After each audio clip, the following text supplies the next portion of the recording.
c'est pas facile d'introduire en 15 minutes un thème si complexe que la vulnérabilité épigénétique du fœtus et la, disons, origine fœtale des maladies chroniques.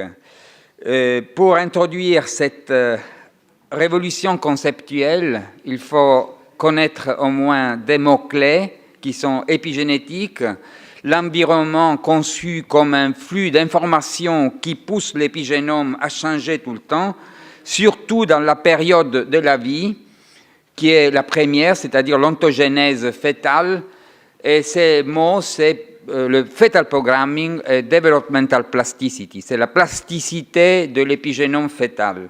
Ce qui fait que tout ce qui arrive dans cette période, toutes les informations qui arrivent sur le génome peuvent donner une sorte de programmation faussée, un mismatch, qui peut être l'origine des maladies chroniques. Ça, c'est un peu le schéma. Je vais essayer de donner un abstract. Alors, il faut traduire, mais en 15 minutes, il faut aussi traduire. C'est pas facile, ça. So, we're dealing here with the extreme vulnerability of the fetus and its consequences on health, and the fact that everything concerning the chronic diseases starts with the fetal life. Okay. Proceed. Oui, bon, j'ai un abstract de tout ça. Je vais le lire parce que c'est mieux de le lire en français, comme ça vous pouvez le traduire. Depuis 50 ans, il est convenu de considérer l'ADN comme une sorte de projet, un code pour la construction de notre phénotype, mais depuis une dizaine d'années, et surtout de l'apparition des premières études épigénétiques moléculaires, on a commencé à comprendre que la construction du phénotype est le résultat plutôt de l'interaction des informations provenant de l'environnement sur les informations contenues dans l'ADN, grâce à un véritable réseau moléculaire qui entoure l'ADN et qui constitue l'épigénome. En conséquence, on pourrait affirmer qu'il n'y a aucun changement stable de notre phénotype, aussi bien physiologique que pathologique, qui ne soit à la fois induit par l'environnement, modulé par l'épigénome et conditionné par l'ADN. Alors, from the last 50 years, it's been convenient to consider DNA as a code project, which is fundamental for the construction of our phenotype. 10 years passed, and since the apparition of the first studies on molecular epigenetic, we have started understanding that the construction of the phenotype is the result of the interaction of the information coming from the environment on the information which are already inside the DNA. Since a real network, molecular network, which surrounds the DNA and constitutes the epigenome. Les autres concepts clés sont celui de fetal programming et de developmental plasticity, qui nous permettent de comprendre comment, dans cette période, le fœtus programme épigénétiquement pour sa vie toutes ses cellules d'une façon prédictive et adaptative en réponse aux informations qui lui arrivent de l'environnement par le biais maternel. Il est important de souligner que dans cette période, des informations incorrectes, c'est-à-dire les polluants, les perturbateurs endocriniens, et ou des discordances entre l'information que l'enfant reçoit avant et après la naissance, peuvent induire une mauvaise programmation des cellules, y compris les gamètes, et par là provoquer des maladies chroniques à l'âge adulte ou même chez les générations suivantes. Cette théorie des origines développementales de la santé et des maladies peut nous aider à expliquer en partie la transition épidémiologique actuelle. Okay, so the key concepts here, which are interdependent, are developmental plasticity and fetal programming, which enable us to understand how, in this period of life, the fetus can program epigenetically for the whole life all its cells in a predictive way and in an adaptable way in response to the information which are coming from the environment through the mother.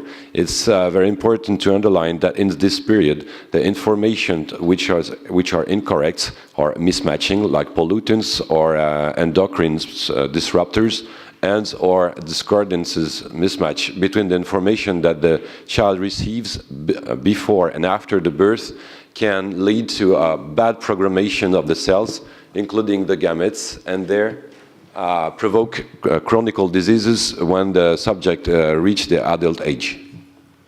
And this can also can be seen in following generations.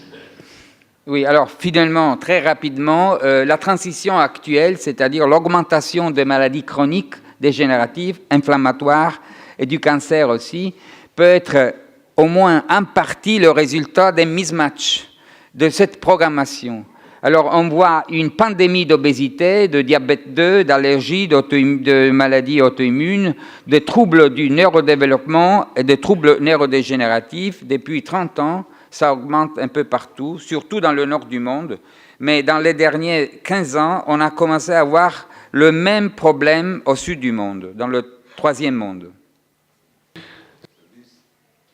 This might explain why we see in the last 30 years new kinds of pandemic, which is obesity, diabetes, metabolic syndrome, and allergies and autoimmune diseases. Bon, alors, on sait très bien qu'aux États-Unis, on est passé d'une prévalence de 10% à une prévalence de 37% d'obésité en 30 ans. On sait que, surtout, ce qui est le plus dramatique, c'est chez les enfants. Chez les enfants, on ne voyait pas des cas d'obésité il y a 30 ans, tandis que maintenant, on est à 12-15% en Italie, et je crois qu'en France, c'est à peu près le même. Ça, c'est le diabète 2, qui est un peu l'épidémie sœur de l'épidémie d'obésité. So we see much a prevalence of obesity, which has strikingly increased in not only in the US but also in Europe, and we see more and more children which are affected by obesity. Okay. Les données sur l'autisme, le professeur Belpom a dit un enfant sur 80, un enfant sur 100 c'est affecté par l'autisme. Il faut distinguer peut-être ce qui est le problème des diagnostics, le problème des cas réels, mais de toute façon l'augmentation elle est réelle. Si on voit les données de CDC d'Atlanta, on est passé de un enfant sur 1500 il y a 30 ans à un enfant sur 65 aux États-Unis. C'est un problème diagnostique, c'est pas un problème de prévalence réelle, mais de toute façon, l'augmentation est incroyable. Dans ce cas-là, en plus, on a vu que du 1992 au 2003, on est passé de 15 000 à 163 000 cas. Ça, c'est l'incidence réelle qui a augmenté en 10 ans de 10 fois aux États-Unis. Et cette fois-là, c'est vraiment c'est le diagnostic très précis qu'on a fait. En plus, on voit bien que l'augmentation, c'est à peu près la même aux États-Unis et en Angleterre. Ce qui fait penser que c'est une augmentation réelle. Et comme vous savez, sur Lancet, Grandjean et Landrigan, un pédiatre et un épidémiologiste, on parlait d'une silent pandemic, d'une pandémie silencieuse d'autisme liée au fait qu'il y a des pesticides un peu partout et surtout qu'il n'y a pas de règlements, que toutes ces substances ne sont pas assez connues, on ne peut pas les étudier, les études ne sont pas financées finalement, et il n'y a pas de règlement, ils ne sont pas réglementés et on n'arrive pas à protéger les enfants. Et après 7 ans, ils sont revenus sur Lancet Neurology. Ils ont refait un peu le calcul et ils ont vu que les pesticides, peut-être, c'est vraiment l'agent le plus dangereux puisqu'il est répandu dans toutes les chaînes alimentaires et tout ça. Et aussi d'autres, il y a des métaux lourds et tout ça. Non? Okay, so there is absolutely a tremendous increase of autism, multiplied by 10, and probably the main factor is the pesticides. Oui, on me dit qu'il y a aussi les champs électromagnétiques. C'est un peu plus difficile à démontrer, mais il y a une étude de Nature qui a démontré que les synapses glutamatergiques, c'est-à-dire les synapses qui activent les enfants, sont très poussées à grandir si les rats sont exposés dans la phase de la grossesse. Donc, en partie, c'est vrai. And there's also the factor of the electrosmog, which is to be added to the pesticides. Mais peut-être l'augmentation la plus inquiétante concerne les cancers des enfants, surtout puisque l'augmentation maximale, c'est le double, c'est dans la première année de la vie. Ce qui fait penser que ce n'est pas des mutations stochastiques qui peuvent se cumuler, c'est plutôt l'exposition transplacentaire et même gamétique, même transgénérationnelle qui fait la différence. Donc c'est vraiment un modèle, un paradigme qui change. Ce n'est pas des mutations stochastiques, c'est quelque chose d'autre. Donc à ce point-là, il faut comprendre que l'épigénétique, ce n'est pas seulement une partie de la génétique, c'est-à-dire que vraiment c'est une révolution conceptuelle. L'ADN, c'est une partie d'un network moléculaire complexe qui est l'épigénome et qui est continuellement poussé à changer par l'environnement. La direction du flux des informations, c'est continuellement de l'environnement sur l'ADN. C'est le contraire de ce qu'on pense d'habitude. So there is a determinant action of the environment on the epigenetic, which might explain the fact that we see so many infantile cancers. Donc c'est pour ça que l'environnement, il faut le concevoir comme un flux d'informations continuelles. Il y a des champs électromagnétiques, ça c'est sûr. Il y a des molécules dangereuses comme les dioxines, les pesticides dans les chaînes alimentaires. Il y a les virus qui sont changés et tout ça, comme le professeur Montagnier nous a bien rappelé. Tout ça a comme target, le cible. Le dernier cible, c'est l'épigénome. C'est-à-dire, c'est ce network moléculaire qui doit continuellement s'adapter à des changements qui vont très vite. Donc, c'est très difficile de s'adapter, surtout dans la première période de la vie. On parle de chemical burden, on parle d'une charge chimique globale, toxic chemical burden, qui passe par les mamans au fœtus directement, qui s'accumule, ce toxic burden, dans les muscles, dans le tissu adipeux des mamans, et qui passe dans le fœtus et qui passe dans le lait maternel. Ce qui donne vraiment le problème à envisager dans les prochaines années. Okay, I think we don't need a translation because there were lots of English there, but the environmental factors are targeting the fetus inside the mother, and what the mother's life also affects the fetal life. Bon, j'ai encore 4 minutes, on me dit, bon, non, j'ai pas 4 minutes. Bon, alors, de toute façon, le problème, c'est vraiment le fetal programming qui est altéré, le mismatch qui peut se créer, et surtout, vous voyez, ce n'est pas seulement les cellules du fœtus, c'est aussi les gamètes qui sont en danger, ce qui fait que les problèmes de cette exposition peuvent se voir dans la vie de l'enfant après 30 ans, ça, c'est pas un enfant, c'est pareil, et surtout, ça peut aussi se voir dans les générations suivantes. Donc, s'il y a une partie si l'ADN c'est assez semblable dans toutes les primates, ce qui fait qu'il y a un aspect qui est semblable dans ces 4 primates, mais il y a une partie qui est encore plus importante, c'est-à-dire l'ADN c'est le produit de la phylogénèse, c'est à peu près pareil dans tout le monde, et on l'a vu tout à l'heure dans les 4 primates, mais il y a un programme épigénétique qui est le produit de l'ontogénèse, qui est le produit de l'interaction de l'environnement sur l'ADN, qui est absolument individuel, et le changement de notre phénotype, c'est bien plus lié à l'épigénome, donc à l'environnement, qu'à l'ADN. J'ai fini. Okay, so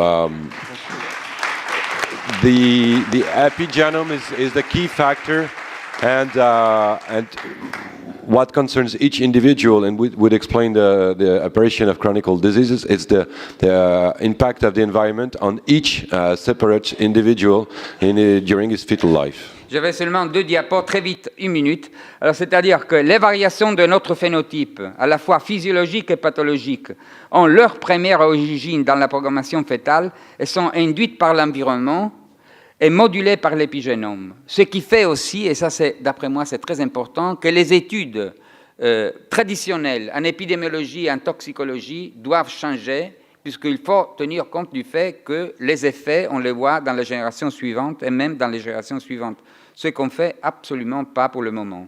La chose la plus importante, c'est de concevoir cette théorie qui est la Developmental Origin of Health and Disease comme une théorie très nouvelle, mais très important à reconnaître.